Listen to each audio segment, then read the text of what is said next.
आपका स्वागत है आपके अपने YouTube चैनल महाअध्ययन में। वीडियो को लाइक करें और अगर अभी तक चैनल को सब्सक्राइब नहीं किया है तो जल्दी से कर दें। आज हम करने जा रहे हैं हमारी छठी की कक्षाओं के लिए विज्ञान की वर्कशीट जिसका नंबर है 16 और आज हमारी तारीख है 25 नवंबर। आज हम और कुछ नई बातें पढ़ने जा रहे हैं जिसमें प्रकाश, छायाएं और परावर्तन के बारे में हम पढ़ेंगे। प्रकाश का मतलब तो हम जानते ही हैं, रोशनी, लाइट जिसे हम कहते हैं। छाया के बारे में भी हम जानते ही हैं, जैसे हमारी अपनी एक छाया होती है जिसे हम परछाई कहते हैं, पेड़ की छाया, दीवार की छाया। और परावर्तन, परावर्तन का मतलब होता है किसी चीज से टकराकर वापस लौट जाना, परावर्तन।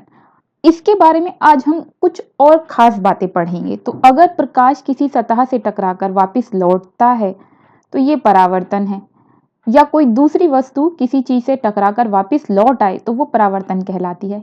अभी हम देखते हैं हमारी वर्कशीट के बारे में कि क्या खास बातें हैं।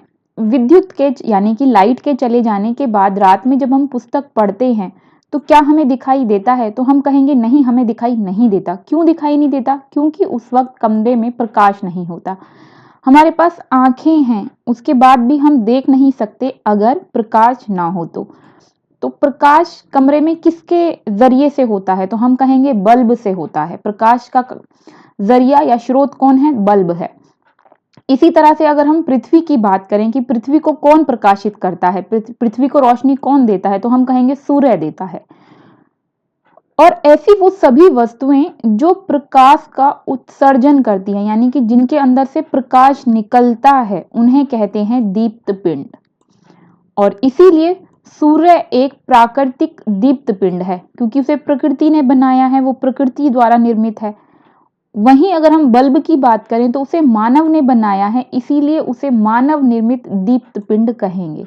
तो हमने पढ़ा कि जितनी भी चीजें अपना प्रकाश रखती हैं, जिनका अपना प्रकाश होता है, जिनके अंदर से प्रकाश निकलता है, उन्हें दीप्त पिंड कहते हैं।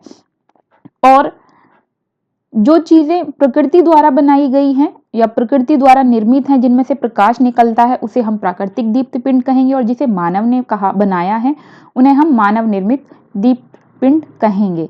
यहाँ पर चित्र दिया गया है और इसमें कुछ वस्तुएं रखी हुई हैं। आइए देखते हैं आगे की तरफ।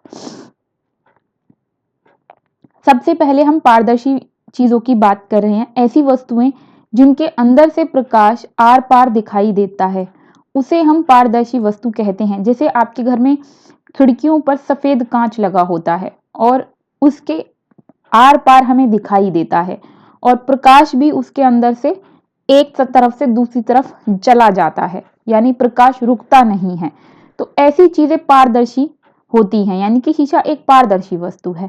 कुछ चीजें ऐसी होती हैं जिनके अंदर से प्रकाश बिल्कुल भी नहीं जा सकता।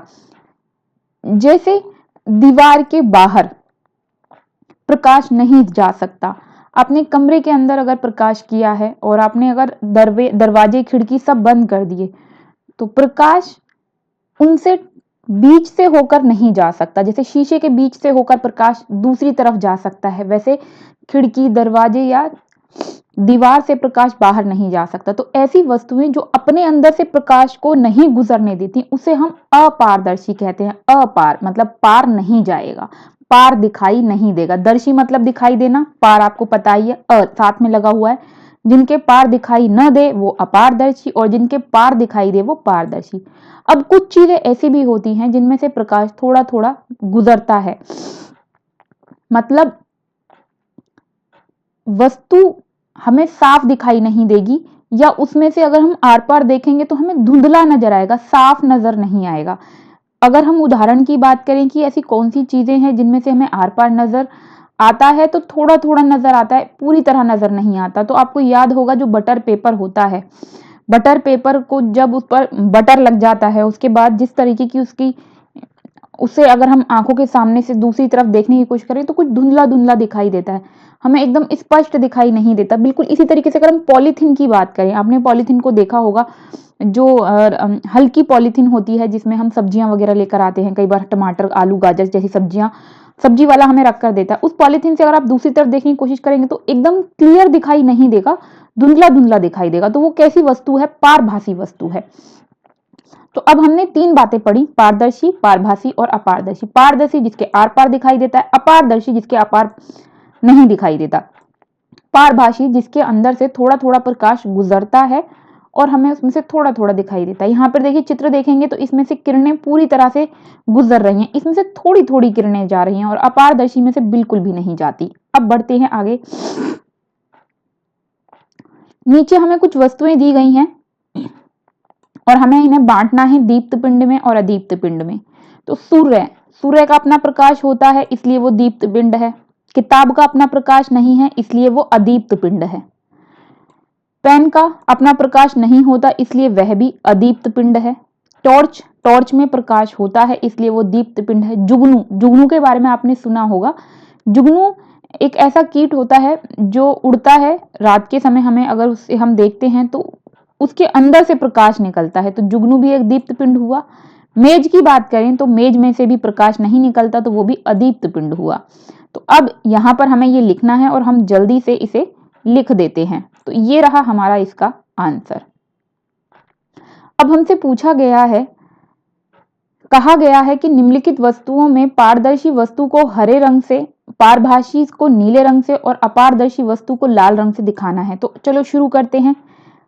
पत्थर कैसा है? पत्थर है अपारदर्शी। अपारदर्शी मतलब इसका अगर हम बात करें तो उसे आप लाल रंग से दिखाएंगे। अगर हम किताब की बात करें कि किताब में से प्रकाश गुजरता है तो नहीं गुजरता, इसे भी आप लाल रंग से गोला कीजिए। हवा में से रोशनी गुजरती है, पूरी जगह हर जगह पर हवा मौजूद है और हवा में से प्रकाश जाता है, तो इसका मतलब पारदर्शी है, इसे हरे रंग से गोला करेंगे। कांच को भी हरे रंग से गोला करेंगे। पन्नी को नीले रंग से गोला करेंगे क्योंकि इसमें से कुछ कुछ दिखाई देता है। दीवार में से कुछ भी दिखाई नहीं देता इसलिए इसे लाल रंग से गोला करेंगे।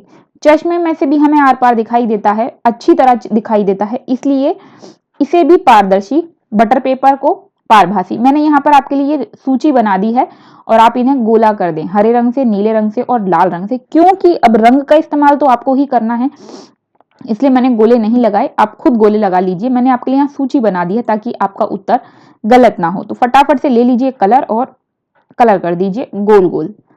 अब इस तरह ये थी हमारी आज की अच्छी सी प्यारी सी छोटी सी वर्कशीट, बहुत सारी नॉलेज के साथ। मैं उम्मीद करती हूँ आपको आपका चैप्टर समझ में आया होगा, वर्कशीट समझ में आई होगी, साथ में आपको आपका काम करने में भी इससे मदद मिली होगी। मेरे प्यारे विद्यार्थियों, अगर आप चाहते हैं इसी तरह की वीडियोस आपको हमेशा मिलती रहें, महाअध्ययन की तरफ से आपको मदद मिलती रहे आपका काम करने में, तो ज़रूरी है कि ये चैनल चलता रहे। उसके लिए ज़रूरी है कि इस पर लाइक, शेयर और सब्सक्राइबर्स बढ़ते रहें। अगर आपने अभी तक चैनल को सब्सक्राइब नहीं किया है तो प्लीज़ कर दीजिए। आपकी वर्कशीट के नीचे एक रेड कलर का निशान है जिस पर लिखा है सब्सक्राइब, क्लिक कीजिए, कलर चेंज हो जाएगा और वहां लिखा होगा सब्सक्राइब्ड। अब चैनल सब्सक्राइब्ड हो गया। चैनल को बस एक ही बार सब्सक्राइब करना होता है। फिर मिलते हैं ऐसी ही अच्छी सी वर्कशीट के साथ। तब तक के लिए स्वस्थ रहें, खुश रहें। नमस्कार और धन्यवाद।